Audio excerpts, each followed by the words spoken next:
Welcome back. In the previous lecture, we calculated our dependent variables for the loss given default and exposure at default models, recovery rate and credit conversion factor, respectively.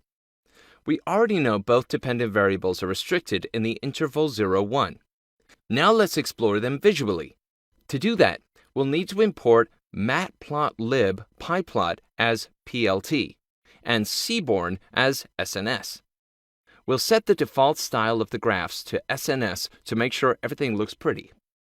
Alright, let's plot a histogram of the recovery rate column from loan data defaults data frame with, say, 100 bins. Here it is. Maybe 100 bins was a bit of a stretch. I'll try 50 bins instead. Let's do the same for the credit conversion factor. We plot a histogram of the CCF column from loan data defaults data frame with 100 bins. Great! The two variables are proportions. They are constrained between 0 and 1. Methodologically speaking, the density of proportions is best described as a specific distribution called beta distribution.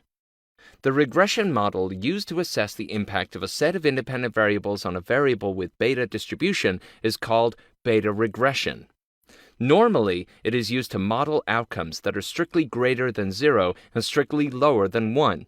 However, some alterations allow for modeling outcomes that are greater than or equal to 0 and lower than or equal to 1, which is typically the case with recovery rate and credit conversion factor.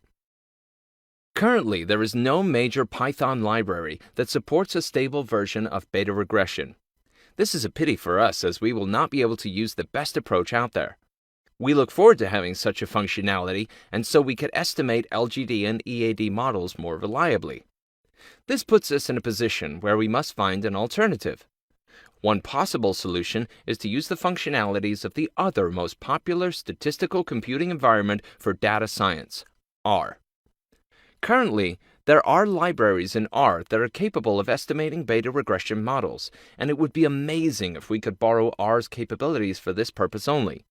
In general, it should be possible to write and run R code within Python using packages such as RPy. However, if you tried, you would discover the interface for conversion of Python objects, such as large data frames to R objects, and vice versa, may require a lot of random access memory. So much that personal computers would not usually cope with it. Due to these reasons, instead of the state-of-the-art beta regression models, we decided to apply simpler, yet methodologically appropriate statistical models. Okay, let's look at LGD first. From the distribution of recovery rate, we can see that about half of the observations have a recovery rate of 0, while the rest of recovery rates greater than 0. So, for estimating LGD, it's plausible to have a two-stage approach. First, to model whether the recovery rate is 0 or not. That means 0 or greater than 0, then only if it's greater than 0 to model how much exactly it is. The first question is a binary question. Similar to the probability of default, where we modeled if a borrower had defaulted or not, here we are interested in whether the recovery rate is 0 or not. So we can use the same model, logistic regression. For this model, we'll need to create a new binary dependent variable.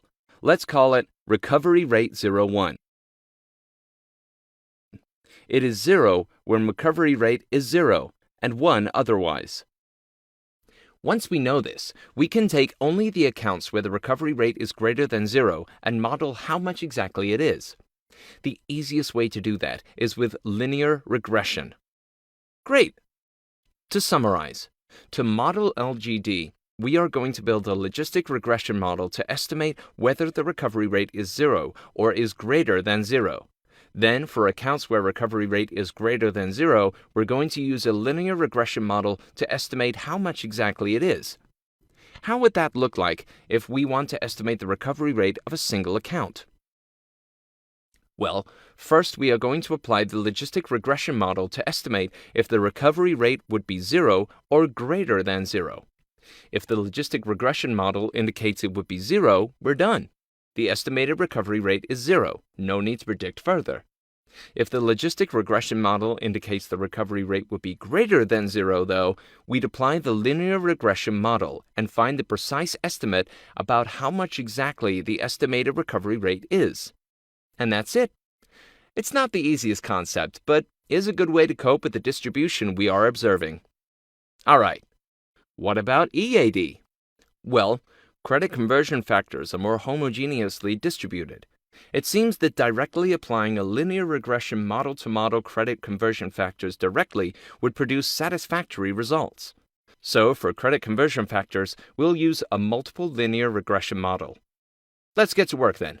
And thanks for watching.